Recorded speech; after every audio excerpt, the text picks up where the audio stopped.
If you're the kind of person who likes to mark your calendar, you might want to circle the beginning of the fiscal year. That's July 1st.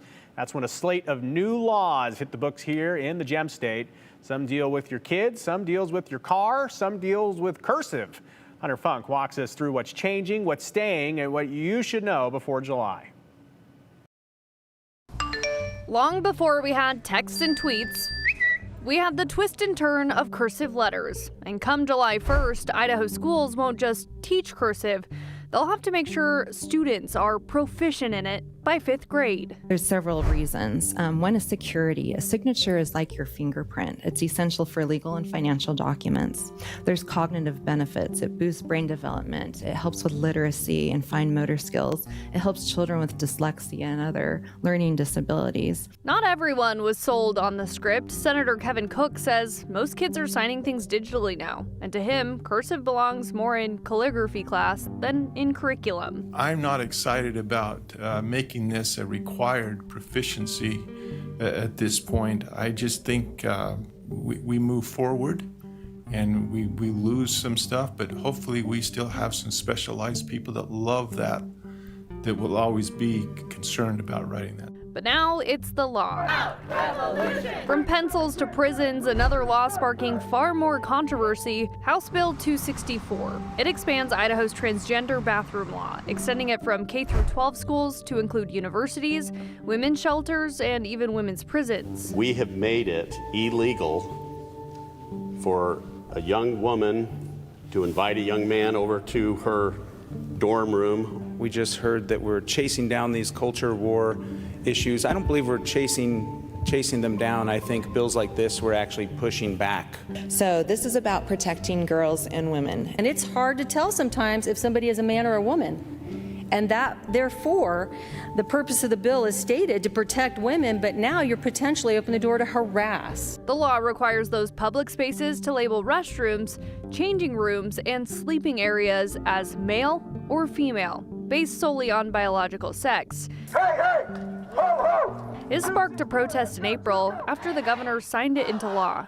264 has got to go! Meanwhile, House Bill 122 will lift the licensing requirements for glamour and makeover photographers who offer makeup or hairstyling services. Idaho is one of just 2 states still regulating these studios, like full-service salons. Now they can go ahead and glam up your shoot without a cosmetology license. Another change, this one goes off-roading. Kids under 18 no longer have to wear a helmet if they're in a UTV with seatbelts and a roll cage.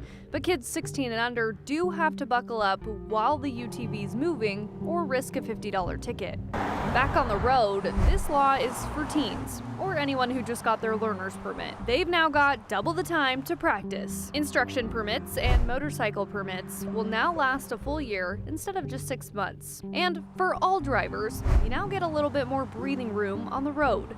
Current law states you can exceed the speed limit on a 2-lane road to 15 miles per hour, but excludes passing lanes. So, come July 1st, it now applies in designated passing lanes outside of the city limits. Just don't forget to slow back down once you've passed. And one final law takes aim at Idaho's stance on marijuana. House Bill 7 puts a mandatory minimum fine of $300 on first-time offenders caught with 3 ounces or more. If we don't have a tough-on-crime posture, we can assure that our public that in due time, we will end up like California, Oregon, and Washington. Police will still have discretion, prosecutors will still have discretion, but the discretion of a fine is pulled away from the judges because they have to mandate a minimum. Opponents argue it ties the hands of judges, while supporters say it's another way to hold the line on drug use in Idaho.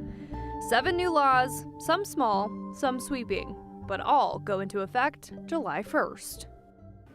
Easy to say it was a busy year in the Idaho legislature, and summer is also busy for most people, so always a good reminder of what will take effect this season. Yeah, it's easy for us to do our daily reports here on the legislature on proposed ideas, but it's, I think, great to circle back and say what actually goes into effect. I know, too, that there are other laws that people are curious about. Some things go into effect previously because of an emergency clause. Yep. I was going to say some of those, if they write them in, and you've seen this a million times before, but yeah, they immediately go into effect. There's others that wait until January. It just kind of depends on the time of year. And sometimes there are laws that are written as if this, then.